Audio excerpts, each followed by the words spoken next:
The operator who made the fatal mistake had 23 years of experience. Not a trainee, not a contractor, not a new hire. An expert. The kind of person everyone trusted. The kind people point to and say, if anyone knows how to do this safely, it's him. Think about Texas City. Think about Grangemouth. Think about Longford. In each of those cases, critical errors involve people with decades of experience, and this isn't unusual. In high-consequence industries, around 60% of serious incidents involve operators with more than 10 years of experience. So today, in episode 11, the first episode of season 3, we are exploring a difficult question.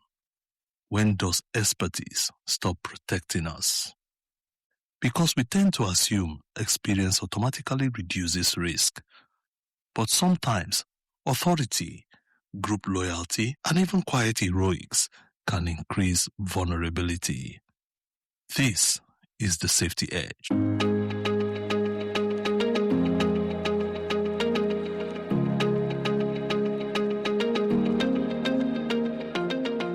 Welcome back to the Safety Edge podcast, where safety leaders sharpen their edge. I'm Charles Edgar, your safety leadership coach. In this podcast, we explore the real dilemmas safety leaders face on site and in the workplace. Not textbook examples, not perfect scenarios, but the challenging, uncomfortable human moments when there's no obvious right answer and the pressure is real. And in each episode, we unpack one real-world leadership dilemma and explore how adopting a coaching mindset can make the difference. Not by controlling people, but by sharpening how we think, listen, and lead. You've probably heard someone say, "Don't worry, I've done this 1,000 times." And most of the time, that experience genuinely protects us. It makes work smoother, it reduces uncertainty, it builds confidence. Experience is a gift, but here's the uncomfortable truth. The same experience that protects us can also quietly lower our guard. When something becomes familiar, our brains stop treating it as a threat. We stop scanning, we stop questioning, we stop noticing small changes.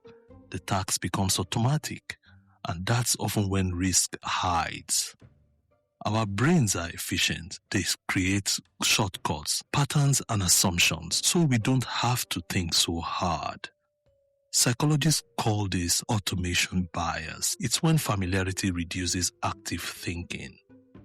Daniel Kahneman describes something similar as System 1 thinking: fast, automatic, and intuitive. Brilliant for routine tasks, but dangerous when conditions change. You've experienced this while driving home. You arrive and realize you don't remember the last few minutes.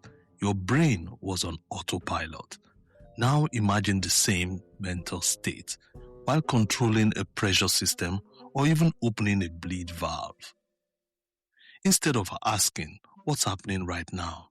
we begin asking, "What usually happens?" And when experience is high, usually starts replacing currently. We see what we expect to see, not necessarily what's there. That's why many serious incidents involve highly experienced people. Not because they are careless, but because confidence removes friction from their thinking. They move quickly, smoothly, efficiently until something small changes and they don't notice. Picture this. You are walking through the plant with one of the most experienced supervisors. 22 years on the job, respected, trusted, calm under pressure, the kind of person everyone relies on. You watch him complete a 12-step isolation process in just 6 minutes instead of 10. He skips the secondary verification process. He glances at the bleed valve, but doesn't really do any checks. When someone asks a question, he smiles and says, "No worries." I've done this hundreds of times. At first, it reassures you, then something feels off. Nothing is technically wrong, permits are signed, controls are in place, the job is considered routine. But there's a pause, no curiosity, no second look, only certainty. And now you are standing there thinking, do I interrupt or do I stay silent? Because nothing is clearly unsafe. This is the real leadership challenge, not procedures, not checklists, but recognizing when experience itself may be drifting towards risk. And in that moment, you're not sure what to do. Now you are in a dilemma.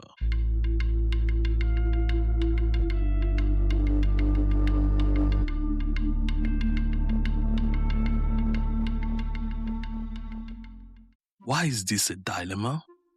This is a dilemma because experience sits at the top of everything we value. We train for it, we reward it, we promote based on it. So when experience becomes the concern, it creates tension. It's what leadership scholars called a double bind, a situation where both action and inaction carry risk. If you intervene, you risk damaging trust. If you stay silent, you risk normalizing shortcuts. And the hardest part, there's no violation, no rule broken, no dramatic red flag, just a subtle drift from awareness to assumption, from curiosity to certainty. Here are the 5 quiet signals to watch out for. 1. Speed increases without reflection. 2. Questions are brushed off. 3. Verification steps feel optional. 4. Small irregularities are dismissed. 5. Confidence replaces curiosity. Research from James Reason, known as the Swiss cheese model, shows that many incidents begin with skill-based errors. Mistakes made during routine tasks by capable people. Major failures rarely begin dramatically. They begin quietly. Now, what do most leaders do in situations like this? Most leaders often do nothing. Not because they don't care, but because it feels too subtle to challenge. So they rationalize. He knows what he's doing. I don't want to undermine him. It's probably fine. And they wait. But often by the time it's obvious, it's too late. I've seen this happen severally. An experienced supervisor bypassed a lockout step just for a second. The valve failed. He lost 3 fingers. Later, colleagues said the same thing. I thought about saying something, but I assumed he knew. The issue isn't indifference, it's hesitation. Leaders don't always feel like they have permission to intervene when nothing looks wrong. Now, what do most strong safety leaders do differently? They step into that subtle space, not aggressively, not punitively, but thoughtfully. They observe without assumption. They ask questions that create reflection. Questions like, what are you noticing right now? Has anything changed since the last time? What could we be missing now? They normalize curiosity, even for experts. They intervene early with small nudges, and they make it safe for experience to be questioned respectfully. Does it slow things down? Yes, maybe for about 30 seconds, but it prevents incidents that cost hours and even lives. One leader I had coached had said, I used to think questioning senior people would undermine them. Now I realize it protects them. Experience remains a strength, especially when it's paired with vigilance. That is the shift. Now let's take this mindset into the field and see it from a coaching lens.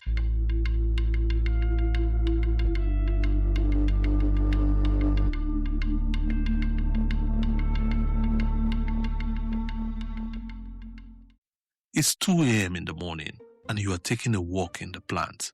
One of your most experienced supervisors is preparing a routine intervention.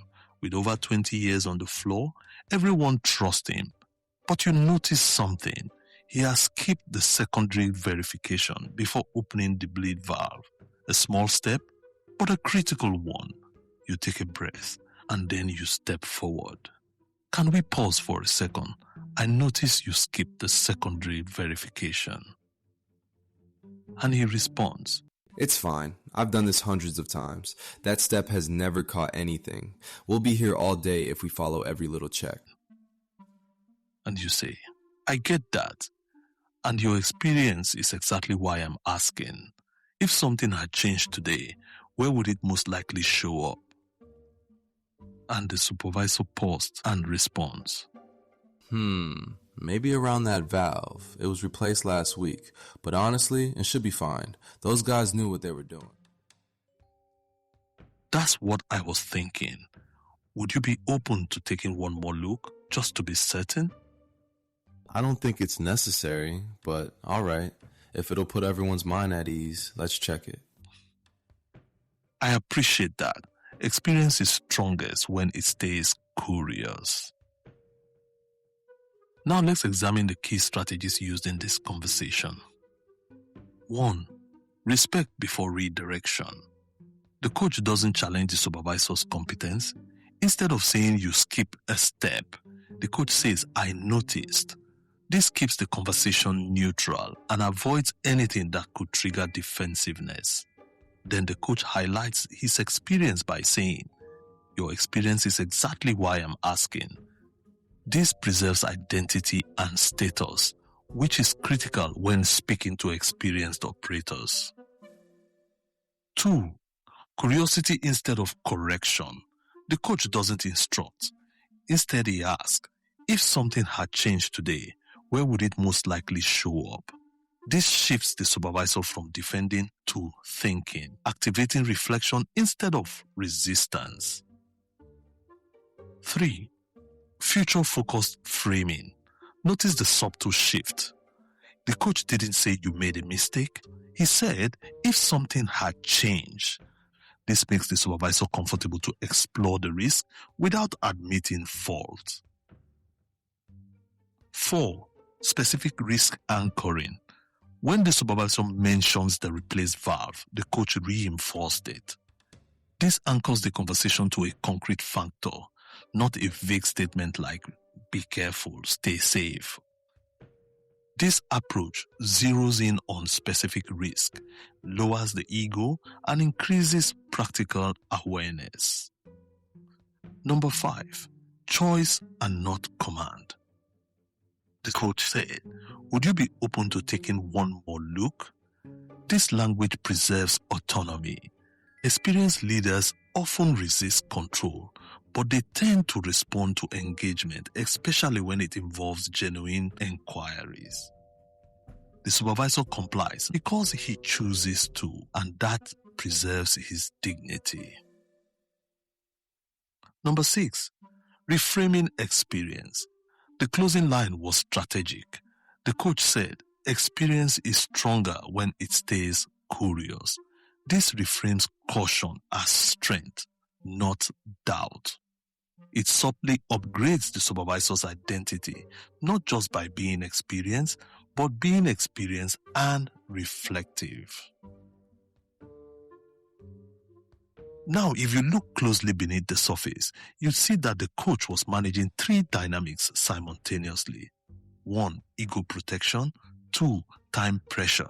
3. Authority tension. This is influence without dominance, correction without confrontation, leadership without hierarchy. And in high-risk environment, that often determines whether people engage safely or they push back. Now let's examine the key takeaways from this episode. Experience is one of our greatest assets. It keeps operations steady. It helps teams move with confidence. It allows people to make sound decisions under pressure. Experience is valuable, but it won't correct itself. Leadership and curiosity must fill the gap. If we don't stay attentive, it can quietly narrow our field of vision. It can make routine feel safer than it really is. It can turn awareness into assumptions. Today, we explore the difficult truth that even the most capable people can drift into autopilot. Not because they lack skill, not because they don't care, but because familiarity softens vigilance. And that's where leadership makes the difference. Leadership that notices, leadership that pauses, leadership that asks. It's not about challenging competence, it's about pairing confidence with curiosity, speed with reflection, expertise with humility. If this conversation stretches your thinking, that's a good sign. Many leaders have told me that simply asking one timely question has helped them catch something small before it became something serious. Culture doesn't shift through policies alone, it shifts in the moment. Moments of attention, moments of courage, moments of shared curiosity. That's how experience stays a strength. That's how risk is seen early. That's how safety becomes something people own, not something they comply with. And that is the edge.